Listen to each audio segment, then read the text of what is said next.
And so sa siningaga, we start the statement, God gifted me to use me effectively and efficiently for His glory. Ang Ginoo nagbugay sa imo. What a blessing, to be a part of the kingdom, mga utod sa Ginoo. It's a kingdom work. And so, enable ka sa Ginoo. Gin-enable ako sa Ginoo. Hindi pwedeng hambalang ka sa Ginoo, do this, nga hindi ko mahimo.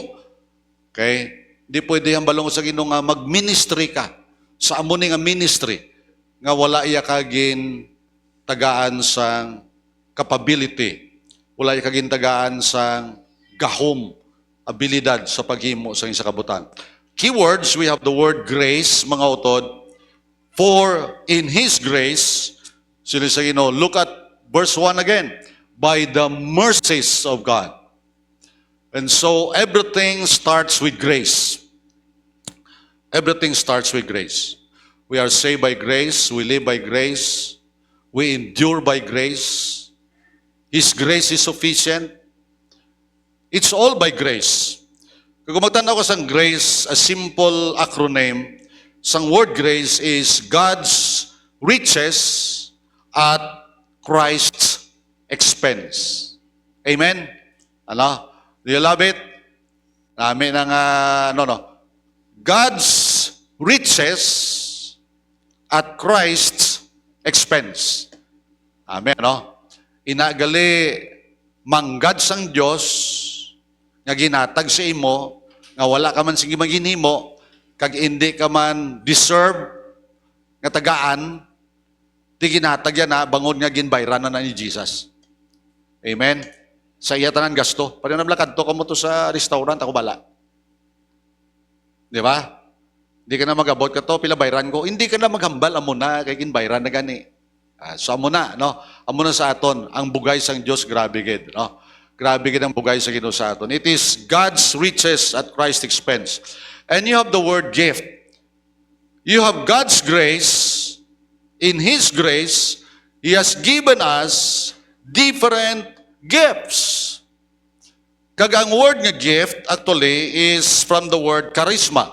And you have the word charismatic. Di ba? Baka charismatic nga klase tao na. May charisma gid siya. Di ba? We have that word charisma. And that word means it's a special spiritual gift. Ina isa ka pinasahi nga ginhatag sa Ginoo sa imo, ina isa ka pinasahi nga ability nga ginhatag sa Ginoo sa imo, bestowed to the believer, ginhatag na sa akon, ginhatag na sa imo in conversion. So this is not natural talent. Okay? Masaling gabi, gifted child, probably sa iyo panguna-una, ka gifted child, ka-gifted nga bata, bangod nga, maayos sa magkanta, maayos sa art, whatever, that's talent. And it is natural. Okay? Some skills develop. Hindi man sa inborn, pero gin-develop yung skill, nangin skillful siya nga klase ng tao. So, spiritual gift is different from natural talent. Ang spiritual gift, ginhatag lang yun na sa imo, sang naluwas ka. Okay? That's why it is called spiritual. Hindi sa natural. Okay? So, the moment you got saved, mga utod sa Ginoo, sanggin kilala mo si Jesus Christ kay mo personal Savior and Lord, the Holy Spirit nagkadto sa imo, nagpuyo sa imo, kag gin-enable ya ka, gintagaan niya ka sang lain-lain nga abilidad. Okay? And so, you have now the enablement. That's why we have stewardship. And that's the word that we will study today. And so, stewardship, focused. So, ang isa ka profile sa isa ka tao, ginagamit sa Ginoo is not only that he is surrendered to the Lord, not only that he is sober-minded, ginhatag niya kabuhi sa Ginoo, nagapanguna-una siya according sa ginhatag sa Ginoo sa iya. Kag sini nga we look at him as a stewardship-focused person. What is biblical concept of stewardship? Magsiling ka steward, masiling ka management. Manager. Okay? You are a steward. This is a biblical concept of stewardship, mga utod. God is the ultimate owner of everything. You agree with that?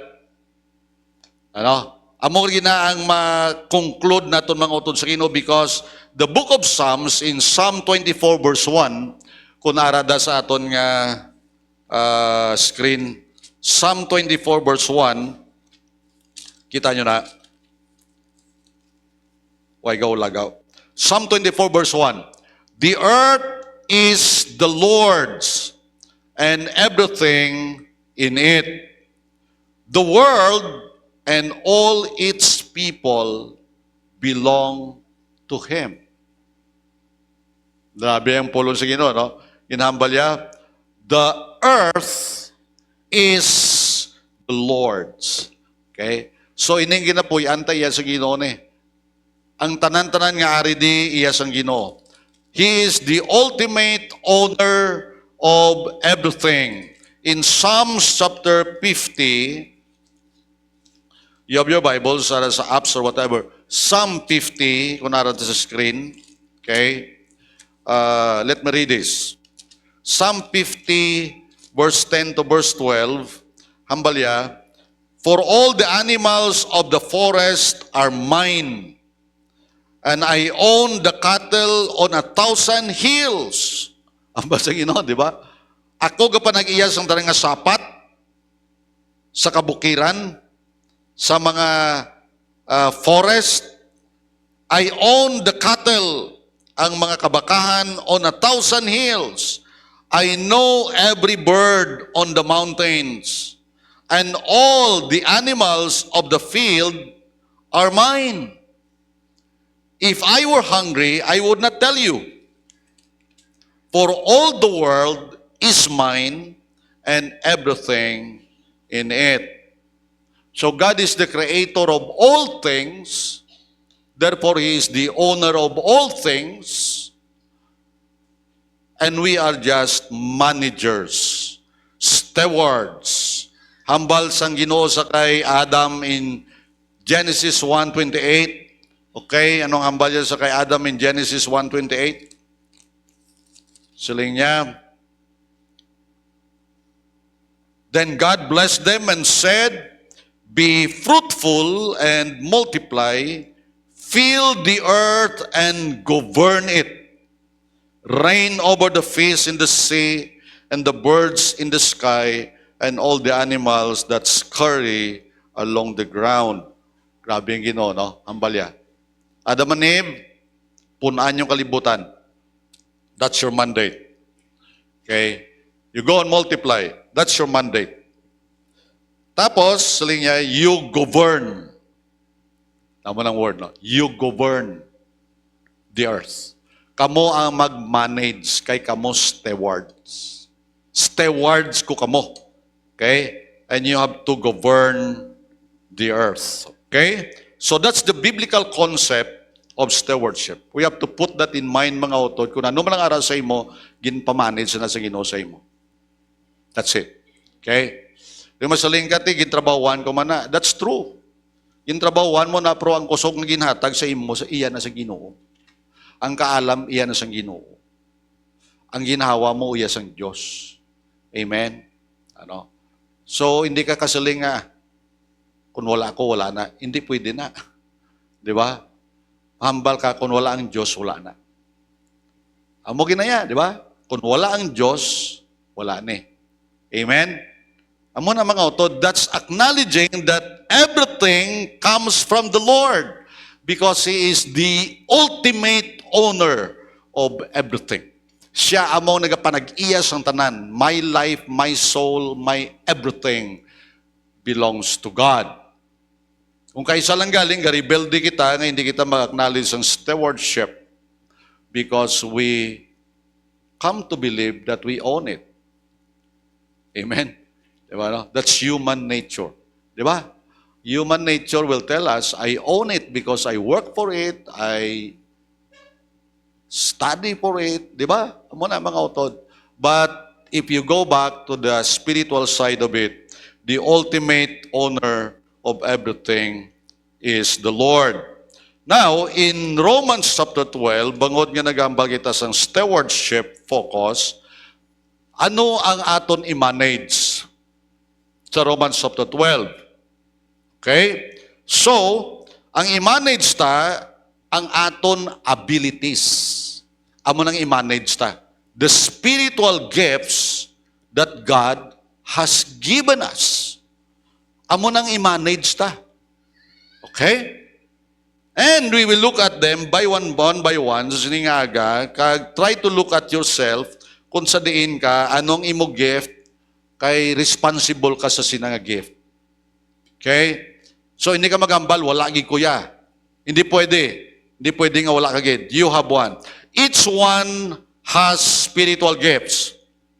Bangod nga kada isa sa aton may spiritual gift, ginambal ta, special, divine, nga ikasarang, divine nga ability to serve God faithfully, to serve Him efficiently, to serve Him effectively. Okay? So, kada isa sa aton may amogina. Kada isa. Kung may spiritual gift ka, and it is true nga may spiritual gift ka, then you have a ministry in the body of Christ. Okay? So because each one has a gift, each one has ministry or ministries in the body of Christ. In Romans chapter 12, if you will look at sang grupo sang abilities nga ginatag sa Ginoo sa aton, God has divided sang mga abilities into two. Duwa ka klase nga mga abilidad. Okay? Ang iban frontline, ang iban behind the scene. Probably you're a frontliners. Amen. That's your gift. Diba, no? Probably you are just working behind the stage. Hindi ka makita, bumabatyagan ka. Hindi ka makita, pero may effect ng imo life, may effect ng imo gift sa body of Christ. Now, we are one body, and the body has many members. Amo nang ambal ni Pablo. We have one body, but the body has many parts. And the parts of the body is described as people with different functions, bangod they have different gifts. Amen? Lain-lain mga membro nga ginluwas ang Ginoo, nga lain-lain ang ila trabaho, bangod lain-lain man ang ilang abilidad. And so the first category sang gifts, ginatawag na nga speaking gifts. O may ara ka ginatawag nga speaking ministry. So anong speaking ministry? Listed is the word prophecy. So if God has given you the ability to prophesy, okay? Remember, Romans was written on the first century. Romans was written to the first Christians, mga author. So meaning, ini nga mga epistles, they are part of the founding status, founding stage ng ginatawag at church. So it is the starting point sa ginatawag at church. Ano ang prophecy? Prophecy means foretelling. Amo ng prophecy gali. Foretelling. Foretelling is looking back. That's foretelling. No? Foretelling. Ginahambal niya ang history, at the same time ginahambal niya ang future. That's why it is called prophecy. Foretelling kag foretelling. Technically, mga utod sa Ginoo, ang office ng ginatawag nga prophecy or the office of the prophet is not in existence today. Kung magambal ka nga may mga propeta pasubong, they will be categorized as false prophets. Okay? So kung magambal ka nga may propeta, false prophet na. Ano? Nagambal ba lang nga, amo ni matabo, mo ni matabo, mo ni matabo. Okay? We don't need prophecy in a sense nga may ihambal pa parte sa palaabuton ta. Nga man, because everything is in the Word of God. Amen? Kung magdugang ka pa dugangan na ang judgment mo. Amen, di ba? Ang nambasa ng pulong sa Ginoo sa last chapter of Revelation. If you add to this book of prophecy, God will add the curses to you written in this book. Amo lang iban sa nila may gift of prophecy pasubong. Wala na ng mga utod.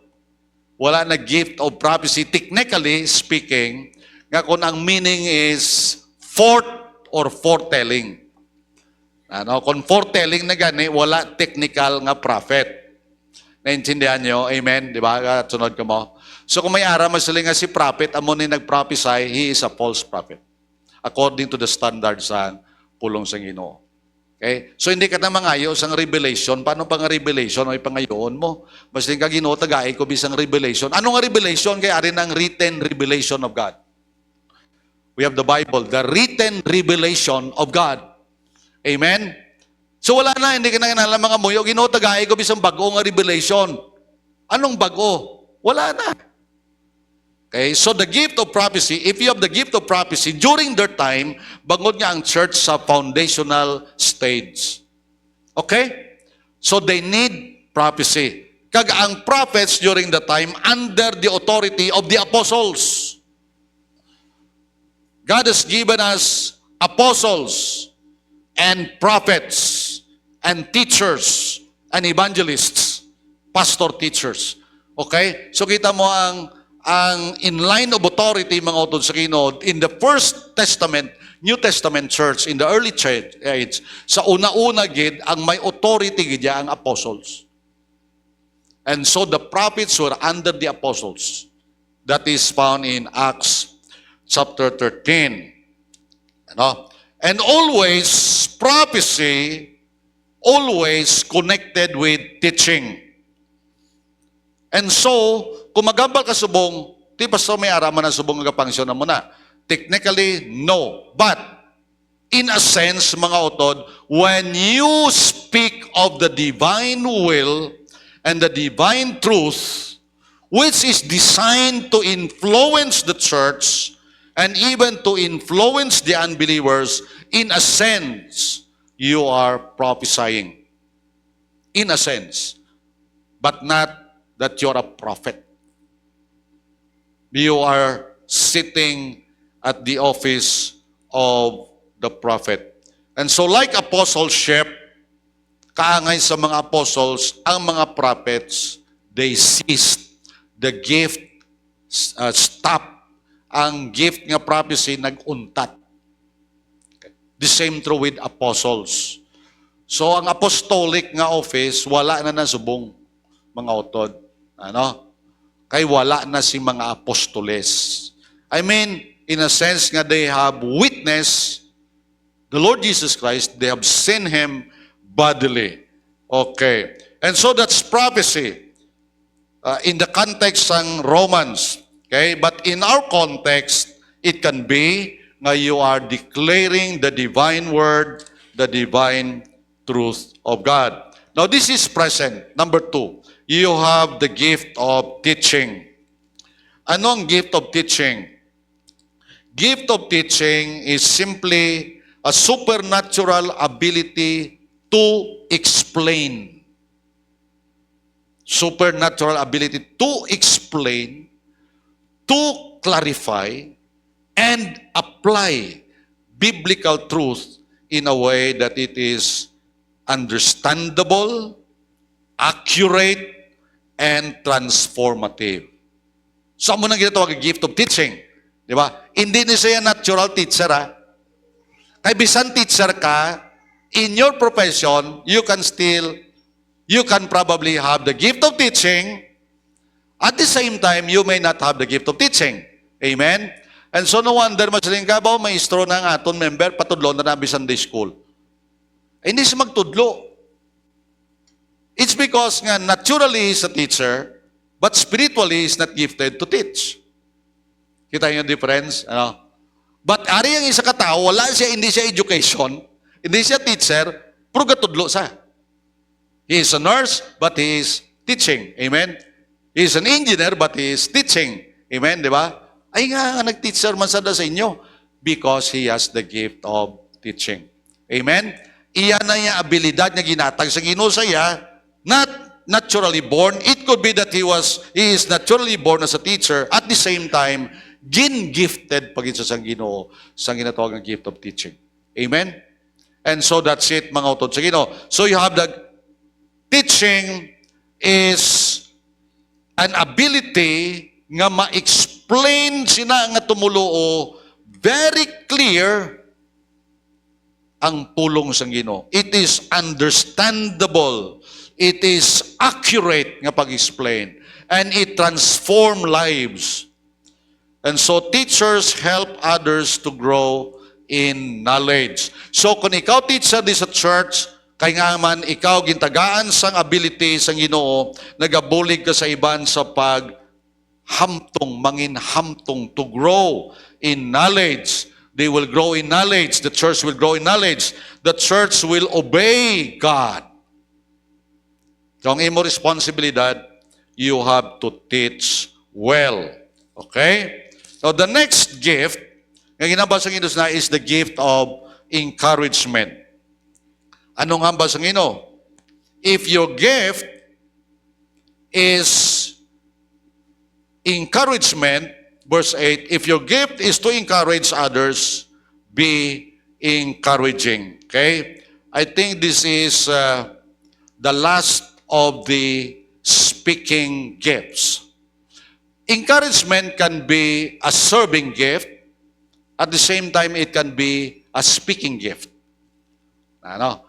Kaya nag-encourage ka man nga wala ka man gani gahambal, kung nag-encourage ka man. But usually, ang pag-encourage, gahambal ka gid. Hindi ba? But sometimes, wala ka gahambal, encourage ka man. Di ba? Just a simple tap at the back, you can encourage people. So what is encouragement? Coming alongside others. Wow. Ano? Ining believer, kabalo siya. Okay? Nabalaan niya kung sino may problema, kag nagakadto siya sa sinang tao with words or actions that strengthen kanami sa iya mga paghambal kay nagapabakod. Ang iya mga ginahimo nagapabakod. Okay? Hambal ya, it comfort. Naga-comfort, naga-motivate, naga-duso, naga-encourage sang mga tumuluo toward faithfulness and growth in Christ. Bo kanami kanami sini nga mga tao nga magambal simo, sige lang, padayon lang. Ano? Sige lang. Okay lang. So that's encouragement, mga utod. Okay? You encourage people toward faithfulness, growth in Christ. Okay? And so ini nga mga tao katahom, I just found this, siling niya, ini nga mga tao nga gifted sa encouragement. Basi ikaw ni. Those with this gift, ang mga kuno nga mga tao nga may aras nga gift, often help people navigate. Ini nga tao gali nagabulig sa iban sa kundiin sa bala makadto. Giving guidance, okay, direction to navigate challenges and stay grounded in their lives. Wow!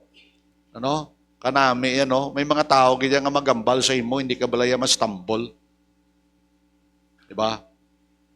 May mga tao nga magambal sa imo, nagainit balat tiyagon mo. Amen? Kasi amo ka na. Diba? Amo ka na. Look at encouragement. Wow, nami, to encourage. And so, if you have the gift of encouragement, mahilig ka, mabatyagan mo, masense mo ang tao nga may problema, kag wala ka gapabaya, you just come alongside with the person. Okay? Kadto ka lang. Kinabalaan mo Di ba? Mabatyagan mo Ang iban wala mo na. Ang iban wala mo na. Mo katig-ag sa katigipuso niya, way sa kabatyag. Wala sa gift Di ba? Ang iban niya, mo kadasig siya. Because he is gifted. Because he is gifted. Kaya ikaw para ba'y mas-sense mo dayon, ay problema siya. And you just come alongside with the person. And you encourage the person. Keep on. Stand up for the Lord. Diba? Don't give up.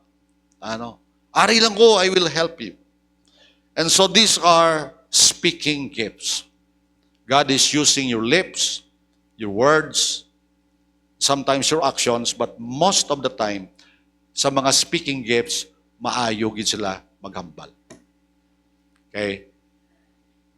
They can teach, they can encourage, they can speak the word, they can clearly explain the word of God. And so that's the speaking gifts. Now, kadto naman kita yan sa mga tao behind the scenes. Labanan sa inyo, hindi lang kayo, pastora, kabulan daya.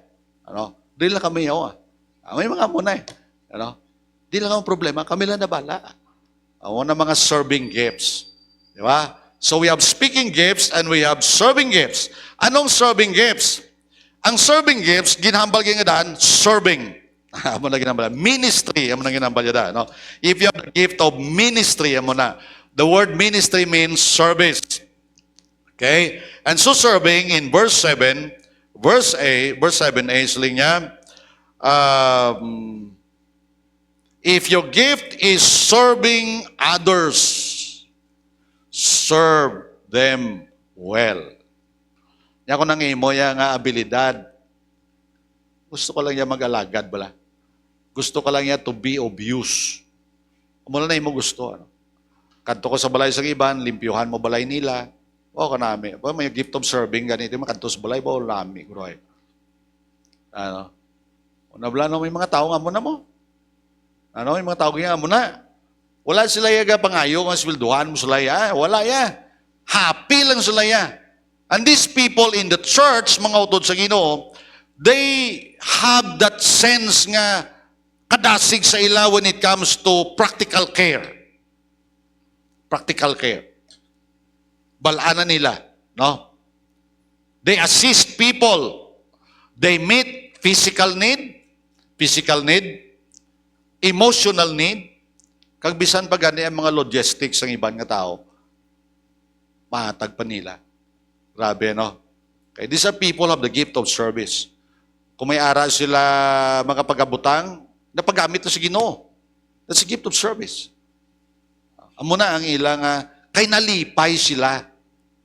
So, ang mga tao nga muna, kung may magambal sa imong amo na, hindi sa pagpunggi. Kay bala mo gift yan na. Kung kayo isa nahuya, abi kita, ay, hindi lang. Hindi! Let him do it, allow him to do it, kaya nga man, dira iya ang iya kalipay. Amen? Dira iya kalipay nga makaalagad sa iban. Wow, grabe. So, these people of the gift, and they excel, ini nga mga tao, they excel in organizing. They organize service. They help. Okay? They carry out tasks. Amo na ang ilang nga gusto. They support the work of the church and the well-being of its members. So these are people in the church, ayan ikaw ni, hindi ka gusto mabalaan, you just work behind the scenes, wala mo ginalawag, imo ngalan, you just do it. Joyfully, kag you offer. Nag-offer kag idyabla. Ako lang da. Okay? Ako lang da. So you have to serve.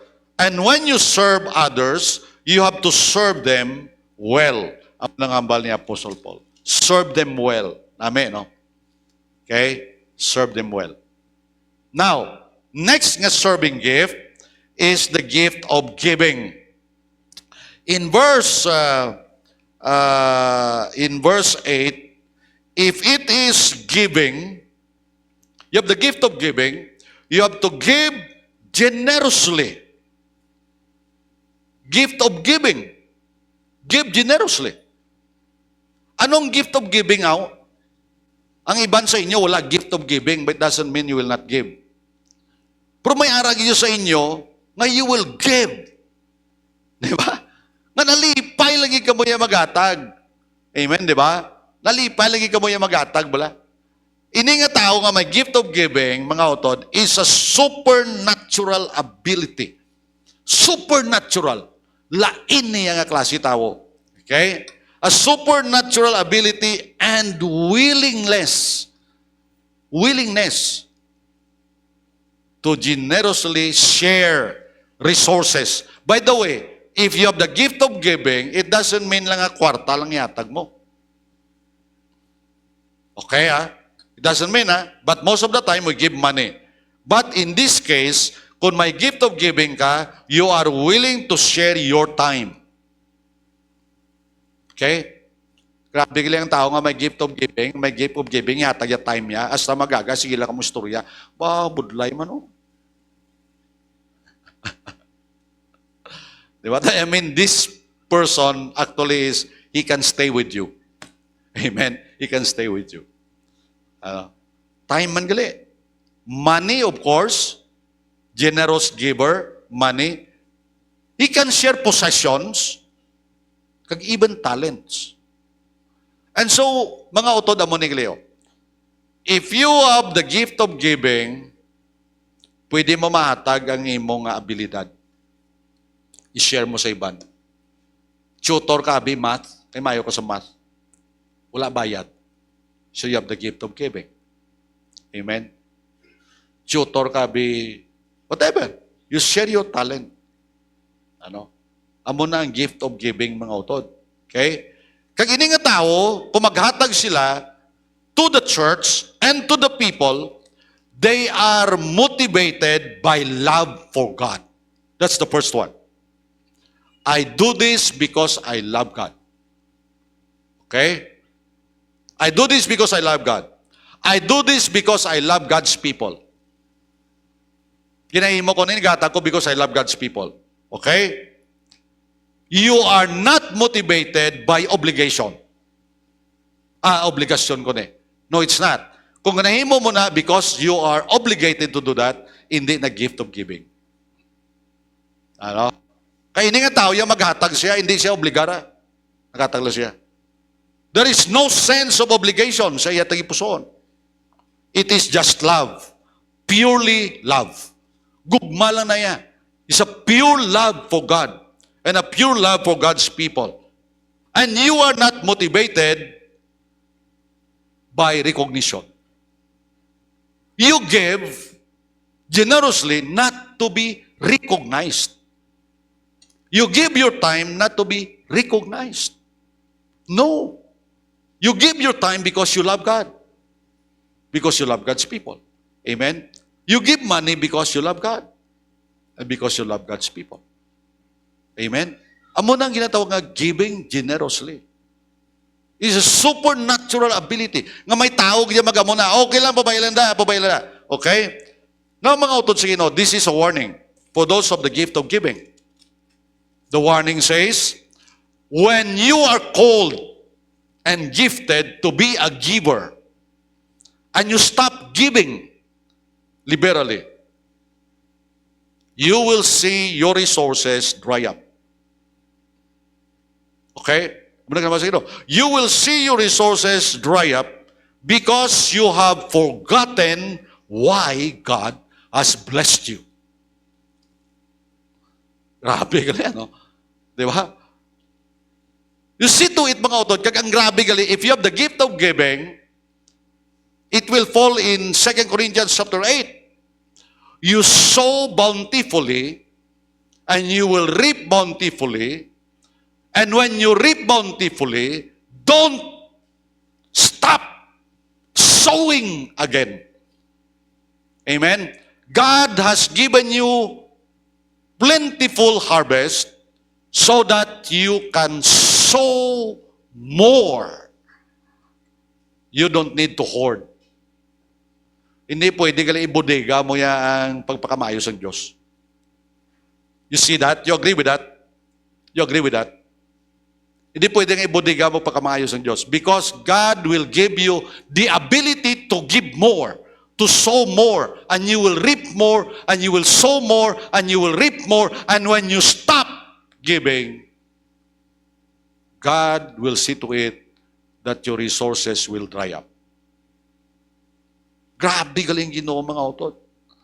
That's why we always say, we cannot outgive God.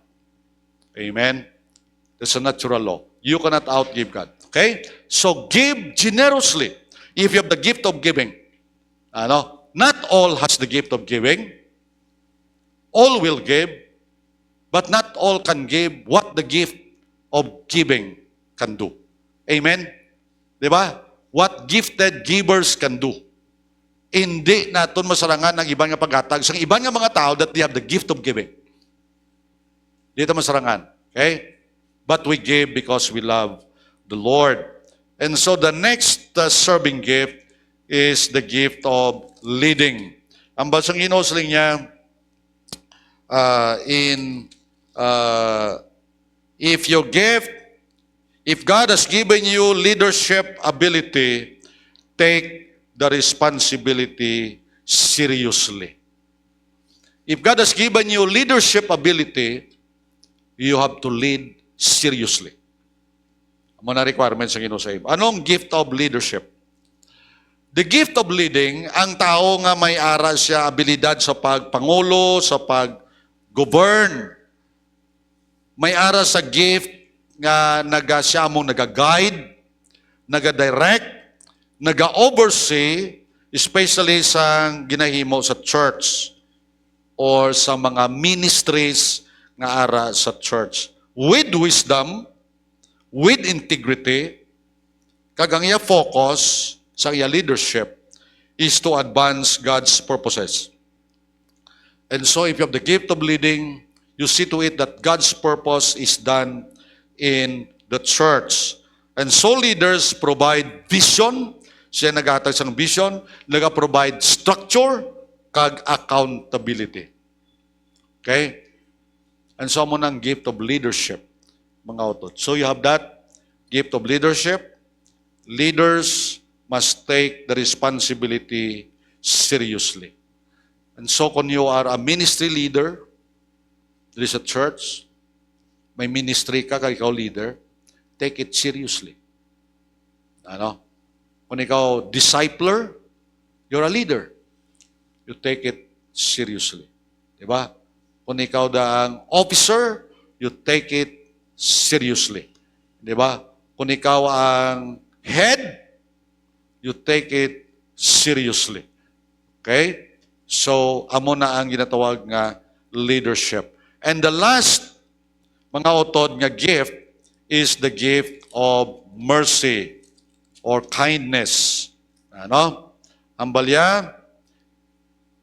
And if you have the gift of showing mercy or kindness to others, you have to do it gladly. Ano mga mercy? Ini nga mga tao nga may gift of mercy, madalom ang ila pagbatsyag. A deep feeling of compassion for those who are suffering. Hindi na nila matanaw, hindi na nila matulok ang mga tao nga nagasuffer. Hindi nila magwanta nga magtulok sa isa ka tao nga nagasuffer bangod may sakit. Ayhan because ang tao may emotional problem, ang tao may spiritual problem. Kag ini nga tao nga may gift of mercy, he will act with kindness. Mga utod, himuon niyang dapat himuon to care, to meet the patient's needs. Okay? Doing it gladly, that brings comfort sa isa ka tao. Doon namin mo ng picture na, no? Amo na ang kindness, amo na ang mercy na ginatawag. Amo ka na. Kaya may amo ka na nga gift. So, gina-evaluate mo ang imo ko galingon. Are you a speaker? Speaking gift? Server? Serving gift? Di ba? Siling sa isa ka commentator, siling nga, it can be hard enough to show mercy. Pwede nga daw mabudlay man ang magpakita sa mercy. It can be hard enough to show mercy. But even harder to be cheerful about it. Nung punto yan, no? Yung mabudlay man ang magpakita sa kayo sa iban, pero mas mabudlay nga ganahimo muna nga nagayuhom-yuhom. nga may kalipay, nga nagabulig ka nga may kalipay, kay iba nagabulig, bulig tumok. Budlay mo na yung nga bulig, ano? Bulig tumok bla. Budlay nga bulig na. Ano? Di hambalya ko mapakita ka sang kindness, you do it gladly, cheerfully. Nga mahimo mina, bangod, it is a spiritual gift. Amen? It can be done only by the power of the Holy Spirit. Now, take note. No Christian, wala Kristohanon, nga ara saya tanan-tanan nga gifts. Wala pa ko si may nakita nga Kristohanon nga may gift. Araw tanan-tanan ara sa speaker sa, server pa sa. Okay? So, probably I have 1, 2, 3 gifts. May arakid ka nga strong, gid nga very dominant nga gift. Okay? May ara ka man nga daw less dominant siya, pero gabatsyag ka man. Hindi ba? And so, don't expect,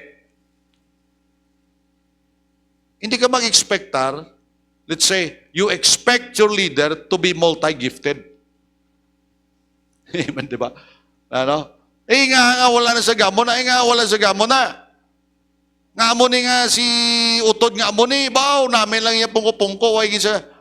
Mga utod, hindi siya gifted nga maghimo sa ginaobra mo. That's why, the beauty of diversity, nga ginimo sa Ginoo sa aton bala, nga ang aton lawas, hindi tanan ilong. Nakita sa ilong nga galakat. Kaya nang lawas siya, puro lang ilong. Ang likod niya, ilong man. Ang atubang niya, ilong man. Ang itsura niya, ilong man. Ang lungga niya, ilong man. Ay nano. Wala sing amuna, mga utod. That's why God has diversified nga iya nga pag-distribute sang sining nga mga gifts. Gin-distribute niya lain-lain so that the church will become beautiful. Amen? Ano? It is not competition. I will compete with my fellow. Makompete gid ko sa iya. Ay, amo ginasayo. Abitistingan ko man. Hindi kaya gifted. So, hindi kaya magsagad-lagas sa iya. Kaya hindi kaya gifted sa amo na. Amen? So, you discover your gift and you develop your gift and you practice, you apply your gift kay it will make the body grow healthy. Amen? The church will become healthy if all the gifts are functioning. Okay? That's why ni Paul, before sining stewardship focus, be sober. Think according to your gift. That's what Paul is saying. Okay? You have to evaluate yourself according to the gift that God has given you and how faithful you are in implementing the gift that God has given you. Amen? So be sober, siya Apostol Pablo, and be stewardship focused. And so abilities, mga utod, parte sa aton stewardship. Parte na sang stewardship tang ability. Ang pinaka-serious nga parte sang stewardship is accountability. Because accounting will come. Amo gina ang pinaka-seryoso nga parte sang stewardship. Okay? Ayan, abilidadan ka, that's true. Nga may abilidad ka. But remember, when God has given you responsibility, when God has given you privilege, it carries responsibilities. The same true sa church. And so ang accountability, anong matabo? God has given you, God has given me. Hindi ka pwede magsiling, wala kuya. Hindi, may ara ka. Ayan, wala mabalaan. Pero may ara ka agad. Okay? So know your heart. That's how to know your gift. Know your heart. What is your heart? Ano ang imong passion? Ano ang imong sa diin ka mahilig? Know your abilities. Okay? Know your personality. Ano ang imong personalidad? Dra mo mabalaan ko na imong gift. Okay. Now, siling ni Apostol Pablo in Romans chapter 14, verse 10b up to verse 12. Listen, no? This is about people who have conflict with, may conflict sila, abi kung ano kauno nila, kung ano na mo na ang problema sa Romans 14. Pues ni Pablo, hindi ka mamagaway, mo na. Pero magkatambal kita sa accountability, remember, say ni Paul, in Romans chapter 14, verse 10. Now, why do you condemn another believer? Nga gina-condemn mo sa. Nga gina-hisaan mo sa. Why do you look down on another believer? Grabe niya, no? Nga gina-put down mo gidang imutod. Okay? Nga ginamo mo na siya. Hambal ni Paul, remember, dumdumon mo ni, we will all stand. Tanan kita magatindog before the judgment seat of God. Tanan kita magaatubang sa Ginoo. For the scripture says, hinambal sa puro sa Ginoo, as surely as I live, says the Lord, every knee will bend to me, and every tongue will declare allegiance to God. Yes, sing sa verse 12. Each of us, tanan kita, why sing exempted? Each of us will give a personal account to God. This is serious. Mga utod sa inyo, this is serious. Okay? Huwag patabi-abi kaagi korte mo. Pero kung kaagi ka korte, grabe man, ano? Stressful kayo gali magkorte. I remember history sa aton church, hindi ko lang pag-i-reveal. I remember a time when we had a problem. Wala ka mo iban, wala ka mo kabalo. But those who are here for a long time, kabalo na sila. I remember a time when we were accused. I remember a time nga ginapadalaan kita sang sirep. Ay grabe mga utod sa Ginoo. Amo to mga tsempo sa linggo ba ako hindi ka lang na sa Ginoo dumamulot ka papel na. Pasalamat lang ko to sa Ginoo kay ang sirep to adlok sa Dios. Nya pastor, uya mo ko kani kay simbahan nimo. Pusinga ti amo niyang order. Hindi ko man napagkwaon ng pagkabutang niya. Ma-inspection mo lang ko. But I remember the time when I faced, arbiter man lang ganun mga utod sa Ginoo, but it is a court. Because my judge, when you present your position, ay grabe mga utod. Grabe. Okay? That's a time you face the judge. Di ba?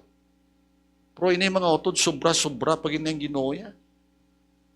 This is righteous, just, holy, all-knowing judge. Balo kami mga abogado nga tanda ya ang tiko ya matadlong nila mo. Grabe nga mga abogado, no? Matik lang lambal sa mga abogado ay terrible. Pwede yan ang sala imon nga sakto mo. Sa abogado niya, depende sa abogado niya mga utod. Ano po may mga abogado mamayo man. But actually, the lawyer is always to defend. He has to defend. And so kung yung hire nga lawyer, you have to defend. Imon mo tanan-tanan nga pamagi to defend.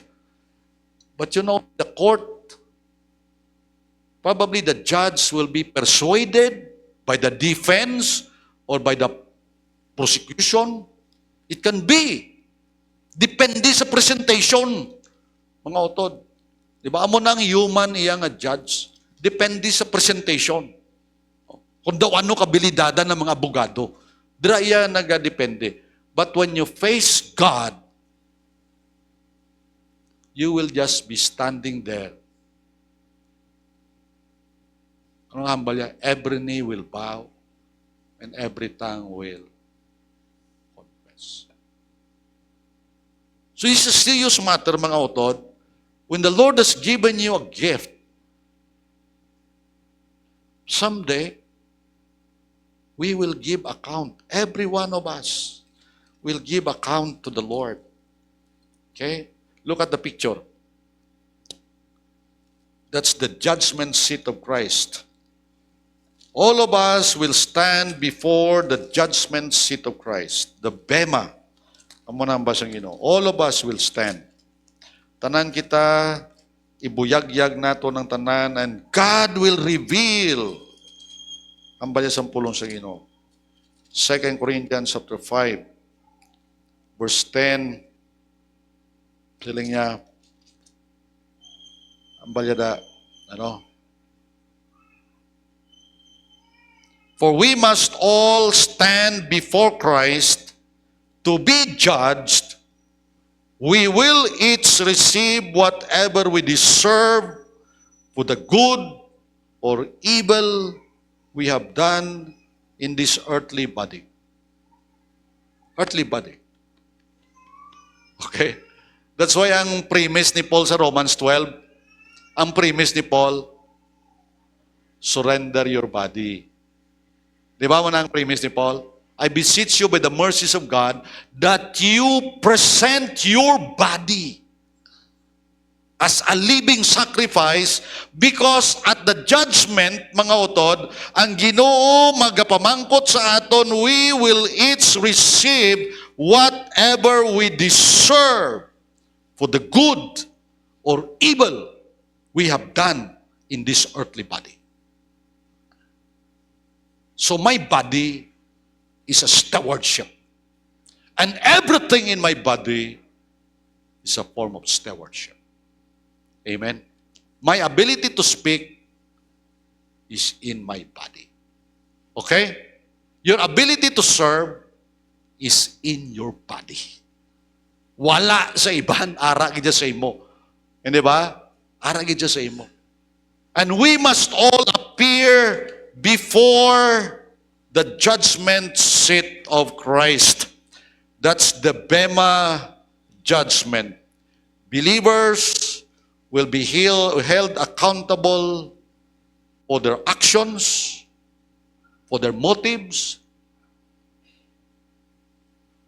time, and opportunities. Amo ni gali mga utolan sukton sa Ginoo sa aton. Suktong kita sa Ginoo sa aksyon. Suktong kita sa Ginoo sa motive. Suktong kita sa Ginoo sa time and opportunities. That's why hambal permis ang Ginoo, redeem the time. May opportunity ka, grab the opportunity, kay i-judge ka sang Ginoo kung wala mo ging grab ang opportunity. So you will think, how many opportunities I missed? And how many opportunities I grabbed? Pila ka mga opportunities sa akong kabuhi nga wala ko gid mapuslan. Kag pila ka opportunities ginatag sa Ginoo sa akon nga napuslan ko man. Amen. Diba? Most of the time, we only remember our opportunities when somebody died. Amo na bala mga utod. Napatay si ano? Ha? Patay sa? What comes to your mind? Kung miga mo sa, kag napatay sa, kag wala mo sa ginhambalan sa pulong sa Ginoo, God will judge you. Grabe, no? Sa imo time, sa imo opportunity. Nagligat nga 2 ka bulan, I think 2 months ago, kung ang akong barbero, bla nga amigo, hugin, patay. Bala nyo na kilala nyo sa knowledge bla. Aradang iya barbershop sa corner daw. Migo-migo, hugin to sa. Every time nga magpagunting ko siya, ko kapagunting, hindi ka ni patawag ko sa balay. Siya gidyabla kayo namihan, gito ko siya. Abuot mga tao. Sa napatay siya, kapaminsar ko sa mga istorya namon. Sa nagapagunting ko. And I praise the Lord that I had that opportunity. One time nagupod kami ni Sumbilyo bla? Sumbilya. Jepre. Di Konsyal. Nagapagunting man si Konsyal, ako masunod siya. Pastor, ari ka? Si ko, knowledge mo. Nga pastor mangkot kabla sa imo, singa nga iba naging pangadian pa nila patay nilaw. Singa sa inyo sa baptisyo wala naging pangadian no. Do ka nami man nga topiko. So siling ko kabalo ka honorable sa Bible may ara na. Actually sa Bible gani ang napatay mo gapangamuyo sa buhi eh. Ay amo nagle singa, amo na pastor may ara na. Sige may ara na. Kung may ara na nga manggaranon ka napatay. May 5 sa kautod. San dito sa ginaukmana sa gapangayo pa sa bulig sa Ginoo ngay padala tuliwat sila sa ros kay witnessan niya to ang mga buhi para nga hindi sila mag-upod sa iya sa impyerno. Kutiyan mo na konsyal. Sabi mo mga muyo ka sa patay, masaylong patay, hindi ah. Final. Wala kay Kristo, pa-impyerno ka. Kung nara kay Kristo, palangit ka. That's final. Manami man. And every time ako nakulang isa, wise nga no, istorya kami ni knowledge, tagaan ko sa tracks. Singkulit, dumdumon mo ang kamatayon mabot sa imo. Pero si Jesus lang makaluwas sa imo. So kapaminsar ko sa amo na mga utod. My prayer, Lord, wow, tani, one point in his life. One point in his life, maging kilala ya kaniya. Bata pa sinulits eh. Katanaw, football sa bata ya sa Bacolod. Tumba, patay. Nagkadtulan to. Nagtanaw sa football. Santa Barbara versus Bacolod. No? Tumba siya. Mga utod, what I'm saying, when we stand before Christ, Jesus will inspect our works. Ang tanan niya ginimo to sa church, ang tanan-tanan nga para sa iya. He will ask, ano ginimo mo sa resources yung inatago sa imo? The Lord will ask us. Anong ginimo mo sa resources yung inatago sa imo? He will ask us, how faithful? Do ano kita katutom? Pamangkutom kita sa Ginoo. Pamangkutom kita sa Ginoo. Gintugyan mo gidbala sa balang espiritu. Ang imo kabuhi nga ginalagas mo kung ginapangita mo ang kahimayan ni Kristo. Nga ang imo panguna-una to further His work in the world. Mga utod, the Bible says, if we have done these things, God will test our works with fire. May kalayo, sunugon ng ating mga ginhimo. May mga ginhimo nga masunog, may mga ginhimo nga hindi masunog, and those that will not burn. Hindi bangod maluwas ka, kundi i-reward ka. Amen? Tapos niyang kaluwasan. Hindi na kita pag-judge pa nga mapa-impyerno kita kung mapalangi kita. No. When we face Christ, we will be judged kung makabaton ka sa reward o kung hindi ka makabaton sa reward. Di ano kaya pastor, abi ko wala ko reward? Ano ba lang wala ka reward? Amen, di ba? Ano pala siya kung wala ka reward? Tanan-tanan may reward, ikaw lang niya wala. Ano yung pala siya mo, di ba? Brethren, the Lord, the Bible is saying that when we receive our crown in the worship service in heaven, we will cast our crowns at the feet of Christ. Grabe, ano? He is worthy, worthy, worthy of all honor and praise. And so it is required of stewards that they be found faithful. Sa requirement sa aton, nga mangin matutom kita. In 1 Peter chapter 4 verse 10, as each has received a gift, use it to serve one another. Amen? Use it to serve one another. Okay? As good stewards of God's varied grace. Amen? And so mga utod, wow! To be used of God, para nga magamit ito sa Ginoo, think that you are a steward. I'm just a steward, Lord. Kung ano man na, Lord, ginatag mo sa akin, help me to manage it faithfully. Amen. Help me to use it for your glory, for the furtherance of your kingdom, to encourage others. Amen. Ano?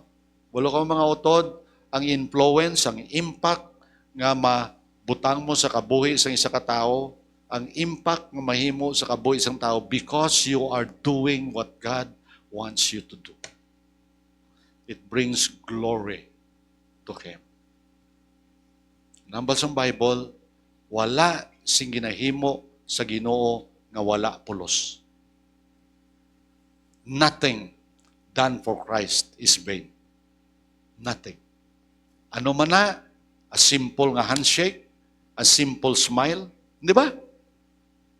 A simple encouraging word, di ba?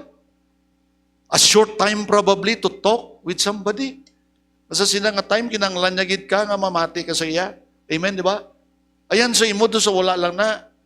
But grabe galing yung impact sa tao na. Mga utod, let's be faithful. And so God gifted me and you. He gifted us to use us effectively, efficiently, for His glory. Okay? So sa sining aga, Lord, ano akong gift? God will reveal it to you. Lord, teach me. Lord, guide me. Lord, use me for your glory. And the Lord will do it for His glory. Let us pray. Salamat, Ginoo, sa imo pulong. Salamat, Lord, kay wala gigali bakante sa amon. Wala gigali isang Kristohanon nga wala pulos. Wala gigali, Lord, isang Kristohanon nga hindi magamit. Tanan kami magamit. Kay tanan kami gintagaan mo sa pinasahi nga abilidad para gamiton sa imo kaymayan. That we will do that, Lord, because we are motivated by love for you, love for others. Ginoo, sa sining aga, pabakura kami, Ginoo, kag salamat nga sa amon pagwa sa sining nga semana. Tagaan mo kami sa kaygayunan nga magamit ang mga abilidad nga imo ginhatag sa amon. Tagaan mo kami, Ginoo, sa kaygayunan nga among kabuhi may manami nga influensya sa mga tao nga masugatan namo. Ikaw lang gid ang among ginasaligan, kay ginabalik namon ang kaymayan sa imo. Salamat sa presensya sa mga utod sa sining aga. Inatagaan namon ikaw sang himaya. In Jesus' name, amen.